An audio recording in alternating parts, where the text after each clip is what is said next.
ছেলেরা শোনো বাপ, এটা তোমাকে কামে লাগবো বাপ, আমি বন্ধুর কথা ফেলে দিও না,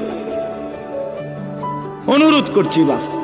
তোমরা যারা অশ্লীলতা, বেহায়াপনা, বিবাহের পূর্বে হারাম এই যৌবনের তাড়নায় তোমরা যারা নাচ গান, জিনা, ব্যভিচার, মোবাইলে অশ্লীল দৃশ্য দেখো, এবং যারা কোনো মেয়ের সাথে অবৈধ প্রেম সম্পর্ক, নাজায়েজ যে কোনো রকমের সম্পর্ক করছো, আমার অনুরোধ তোমরা এই কথাটা শোনো আমার। দেখো আল্লাহ কি বলছে। আল্লাহ বলছেন আল খাবিসাতু লিল খাবিসিন।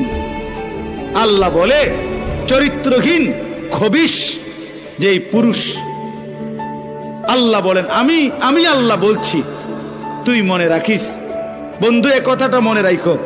এক ক্ষণিকের বন্ধু দুনিয়াতে সঙ্গী দুই রকমের। কিছু তো ক্ষণিকের সঙ্গী, স্কুলের ক্লাসমেট, এই স্কুল বদলা এলাইলে এরা নাই, কথা বলে না। কলেজ বদলা এলাইলে এরা নাই, কর্মস্থল বদলাইয়া ফেললে এরা নাই। কিন্তু স্ত্রী দুনিয়ার মধ্যে একজন সঙ্গী, এই সঙ্গী কিন্তু দীর্ঘমেয়াদী দুনিয়াতে, ঠিক কি না বলেন?